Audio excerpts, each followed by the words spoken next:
So we've been offering these little practices to bring resolve alive on a daily basis, and I'd like to continue with that today and offer a practice of checking in on our well-being from a mindful perspective. Right. This practice is intended to be done on and off the cushion.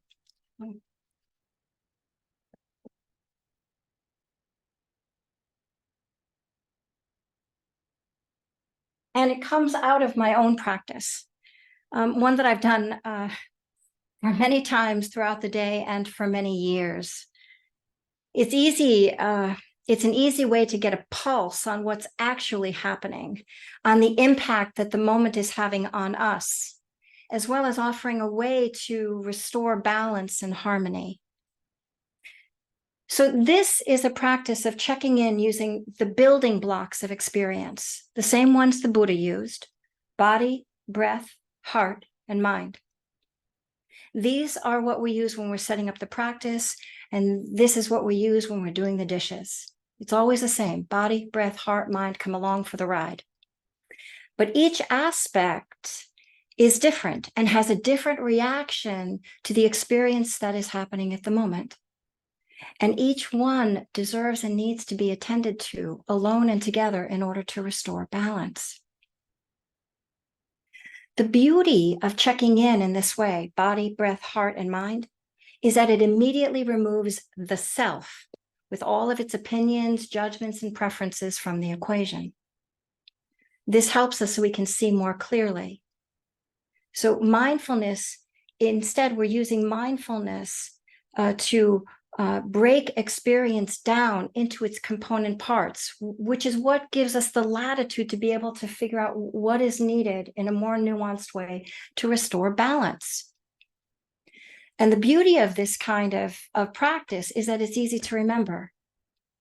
We can do this on and off the cushion, so it's very portable. On and off the cushion, we're always returning to the same thing. We're checking in the same way. We're checking in on the domain of the body. What is the body feeling like? What is breathing feeling like? What is the attitude of the heart? And what's going on in the mind? So imagine, let's play this out. Imagine that you're standing in a grocery line, 7 people deep, right? Now, perhaps you might notice that you start to grumble, that irritation and impatience arise. And then at some point, you wake up and you notice the grumbling. Now, having noticed the negative chatter in the mind, we can take that moment and deliberately check in. So once we check in, the checking in gives us the possibility of reorienting out of stress and orienting towards well-being. That's what we want. That's what we want. Catch ourselves when we're in the middle of stress and figure out what do we need to unwind from the stress in real time. Once we notice, we can take a breath, withdraw unwise attention from the chatter of the mind, tether attention to the breath to the body to the ground, and then stay inside. Stay inside and feel what's happening in real time. One more time. We notice the chatter of the mind. We withdraw unwise attention from that line of thinking, tether attention to the breath. Inhale. Tether the breath to the body to the ground, and then stay in the body and feel inside. So when we feel inside, feel into the body. What does the body feel like? What is it doing? What position is it in? Is it slumped over on the handle of the grocery cart? Is it gripping the handle? Are the hands flipping mindlessly through a bad magazine at the checkout counter? Or are we scrolling the phone, right? As a way of distracting, but what is the body doing? Notice what the body is doing. Now, can we deliberately unfurl the body in the field of gravity? Can we stretch it out long, open wide, soften and widen and settle all the way down through the body into the base onto the ground right there? right there as we're standing or as we're sitting? Can the body come into a little bit more of a comfortable posture of standing or sitting? Right there. Nothing fancy. But these are two classic body postures that the Buddha recommended we practice in, sitting and standing. And the other two are walking and lying down. Those four classic postures are what get us through the day. So at any time we're learning, like, what does it feel like in the body, and how can we help that body in that posture to feel more comfortable? And here's a little hint. The body feels more comfortable and uses less effort and feels more at ease when it is as aligned as possible in the field of gravity. When we are misaligned, we're using more effort. We have to work to kind of pull ourselves up. When we kind of feel into that alignment, it's dynamic, but we can begin to feel into something that feels a little bit less pressured, a little more comfortable, a little more relaxed. And that's what we're going for. Next is you feel into breathing. What does the breathing feel like in that moment? Is it fast? Is it shallow? Is it thready? Is it tight? Are you breathing through your nose or your mouth? Does breathing feel comfortable? How can it be supported to feel a little bit more comfortable? Maybe right there, take a few deliberate deep inhalations and deep exhalations, and then just let the breath find its own rhythm. But we open up the breath body by taking a few deeper than usual inhalations and deeper than usual exhalations and let it go. The other way we might play with, and this is all for your experimentation and playing with what feels comfortable, but perhaps lengthening the exhalation, which already kind of orients the nervous system away from fight flight and more toward calm and relaxation. And that's what we want, right? So all we're doing is we're trying to just pay attention to what is the breathing like and see what we can do to help the breathing to then feel more comfortable. Then feel into the heart. What is the attitude like right now? Well, it might be irritation and impatience, because that's what you first woke up into, was the awareness of feeling irritated and impatient. Okay, that's a good start. That's a good start. And we can appreciate the noticing of that, and with a sense of bring forward, if we can, a sense of care, a sense of friendliness, or even tolerance for the experience of impatience that's really here. That in and of itself is a kindness, to make a little more room for the experience of impatience. That's bringing kindness right onto the scene. But even if we can't bring friendliness, it's so important that we notice that any move that we make to bring forward the grumbliness of the heart, like when the heart is not settled, to bring that forward and to hold that in kindness, that holding in kindness is where the heart comes in. Don't miss that. That we can then rest our heart right there on that attitude of, all right, I'm feeling impatient right now, but I'm just going to keep kindly breathing with that and making room for it and not putting another log on the fire. That's good practice, really good practice. Sometimes we can't do even that. And I'd say, see what you can do about whispering kind reminders into your ear. Just like, okay, all right, impatience is here, but I'm going to keep doing my best to orient toward being kind. I'm going to grow my kindness one moment at a time, one moment of impatience at a time. That's how I'm going to grow my kindness and my patience. So these noticings become part of what's happening. Like we're using the noticings themselves as, oh, this is what I'm supposed to be doing. This is right on. This is good practice.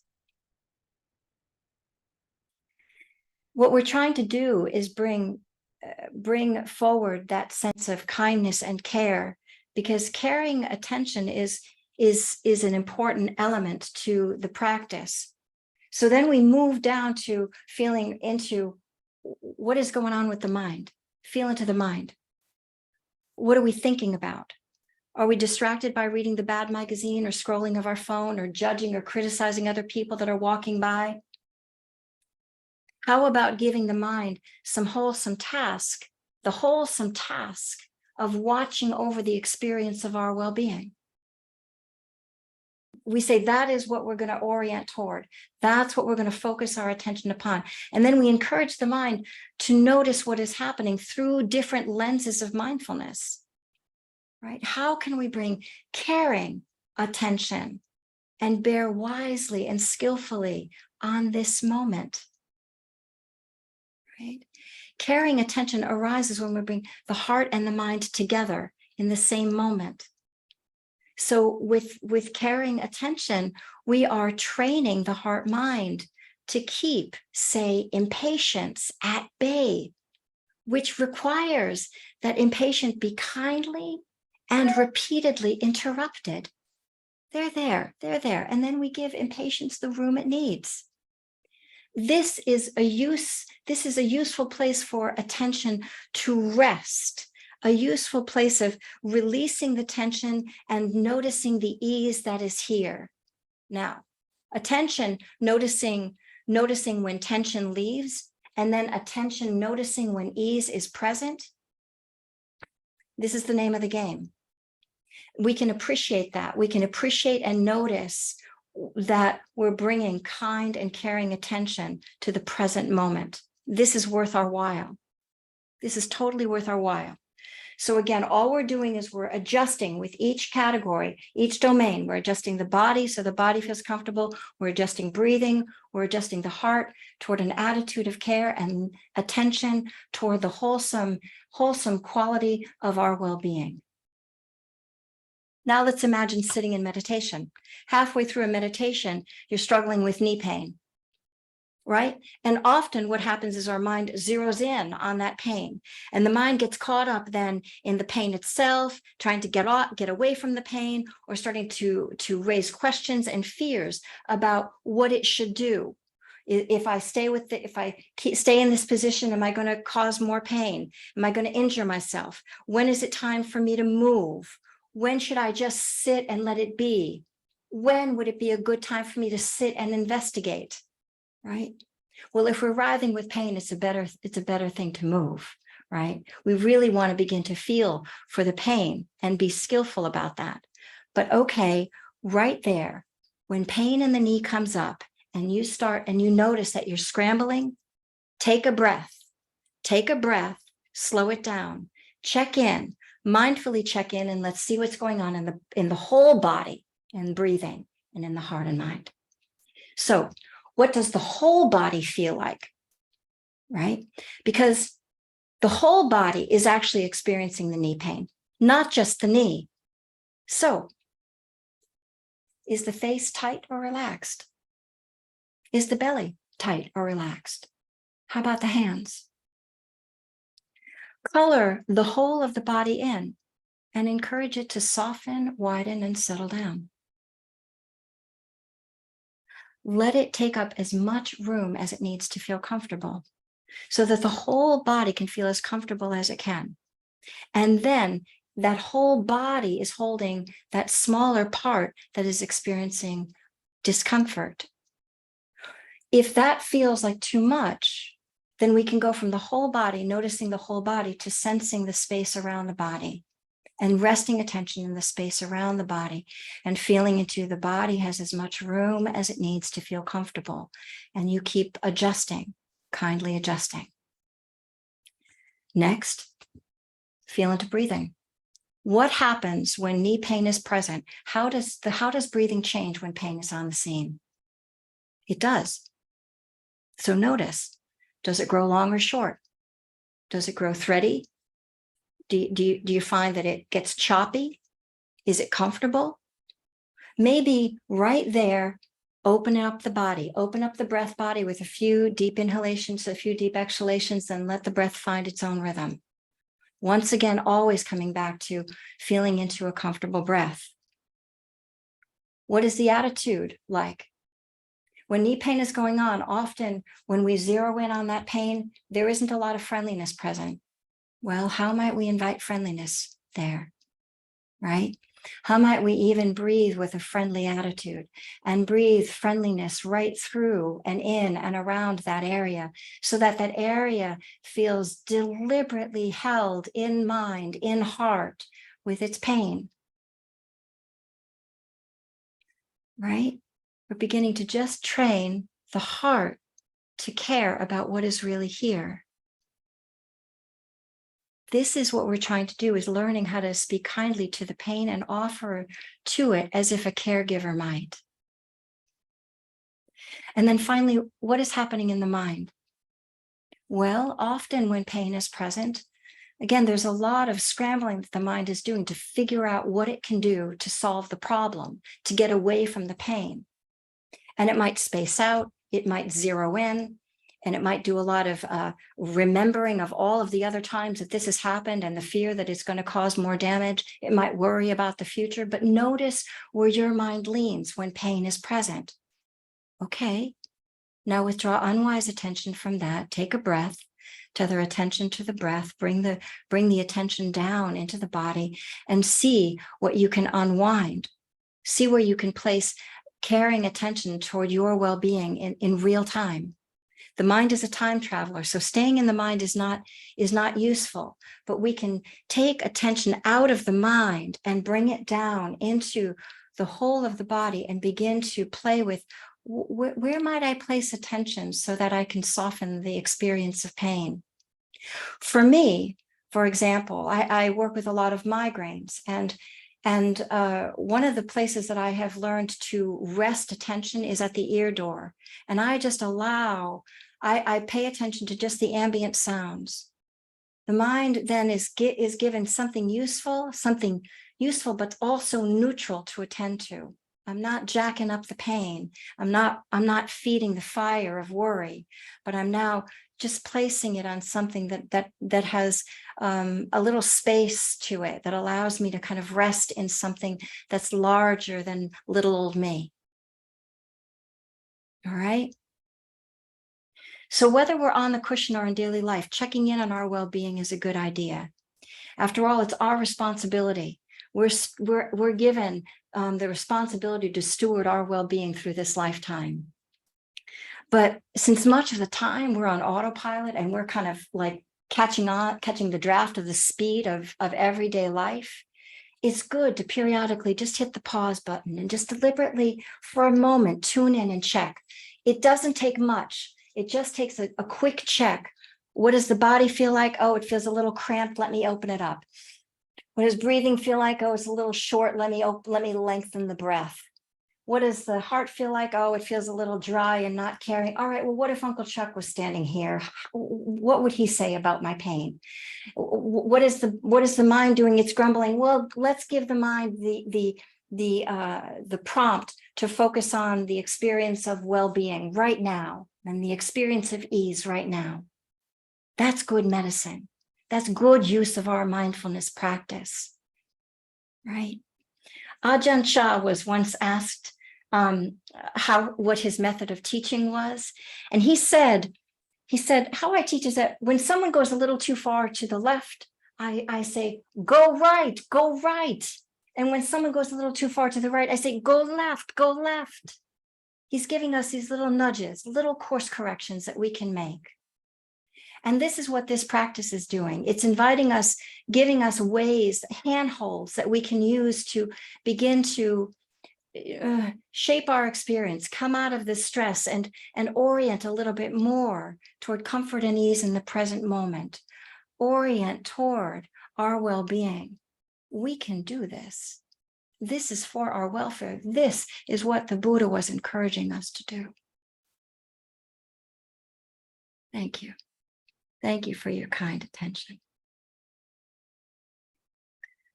So let's get ourselves out of the way and let's, with the kind eyes of mindfulness, tune in and see what the body needs, open it up, make a little more room.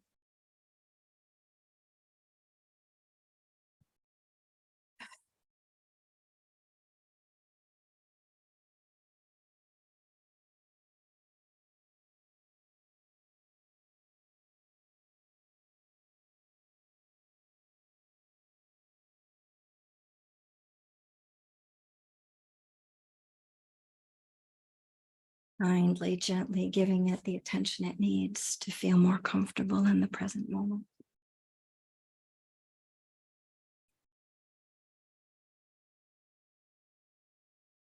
Seeing if it needs any extra support so it can settle down and let go of any extra work.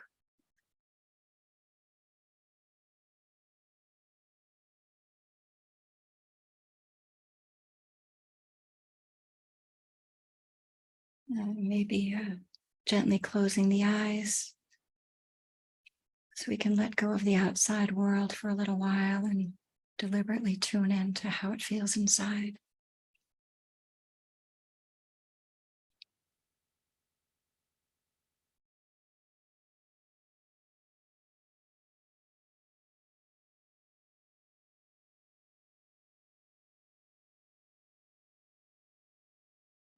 Keep allowing the body to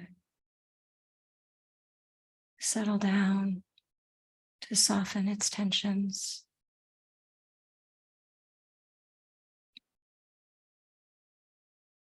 And tune into breathing, and perhaps right here, taking a few deeper than usual inhalations and deeper than usual exhalations, and then let the breath find its own rhythm. It will.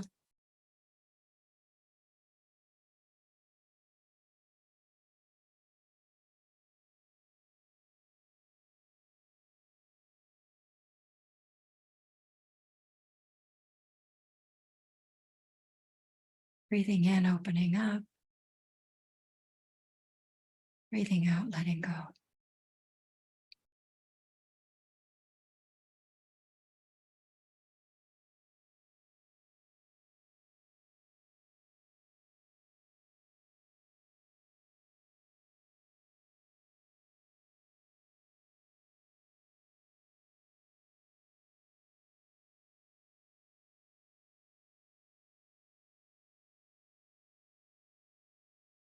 And let's invite the attitude of care into the atmosphere, caring about your welfare just for this little while, putting aside whatever busyness is going on in the mind. And for this next little while, tuning in to the experience of well-being.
How's it feeling in there? And kindly check in. Does the body feel as comfortable as it can right now? Breathing.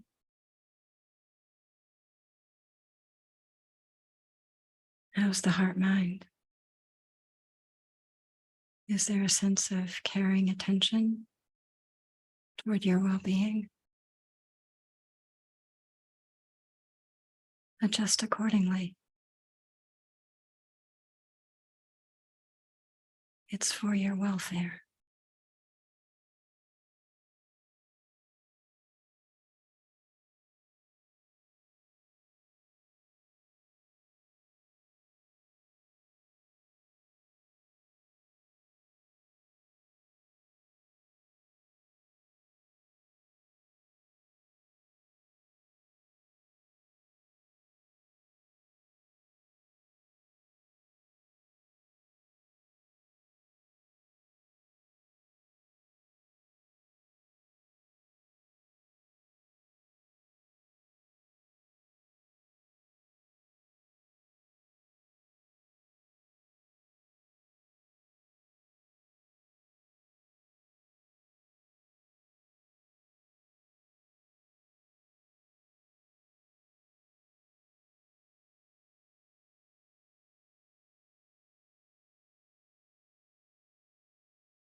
And settling back in the last few minutes of the meditation.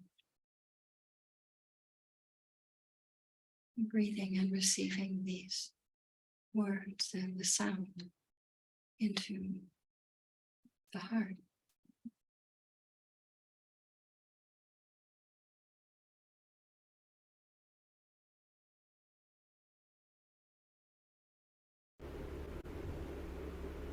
Thank you for your practice.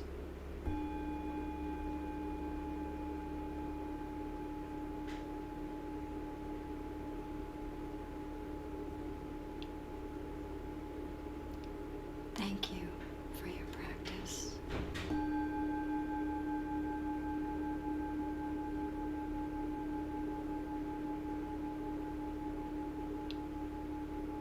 Thank you for your practice.